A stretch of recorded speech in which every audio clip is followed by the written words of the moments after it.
आम्ही जिल्हा न्यायालय पंढरपूर या ठिकाणी याचिका दाखल केलेली आहे। भाजपचे जिल्हाध्यक्ष चेतनसिंह तात्यासाहेब केदार काल नुकत्याच झेडपी निवडणुका झाल्या। त्या झेडपी निवडणुकीमध्ये त्यांनी चोपडी गटातून निवडणूक लढवली आणि त्या निवडणुकीमध्ये असं दिसून आलं की त्यांचे ह्याच्यातल्या शहरातल्या मतदार यादीमध्ये नाव आहे आणि ग्रामीण मधल्या सुद्धा मतदार यादीमध्ये दोघांचेही नवरा बायकोचे नाव आहे। त्यांच्या बायकोनं सांगोला नगरपालिकेमधून निवडणूक लढवली, त्या जिंकून आल्या आणि स्वतः चेतनसिंह तात्यासाहेब केदार यांनी वासूदमध्ये त्यांचं नाव आहे, त्यांनी चोपडी गटातून अर्ज भरला आणि ते निवडून आले।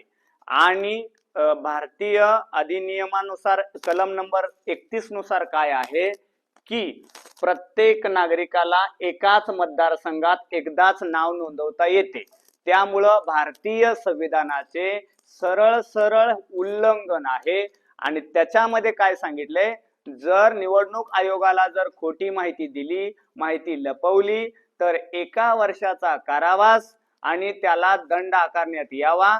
आणि आम्ही याची याचिका ही पंढरपूर न्यायालयामध्ये दाखल केलेली आहे आणि आम्ही कोल्हापूर खंडपीठामध्ये सुद्धा ही याचिका दाखल करणार आहोत आणि भाजपच्या सर्व पदाधिकाऱ्यांना आम्ही ही माहिती देऊन भेटणार आहोत, त्यांना माहिती सांगणार आहोत।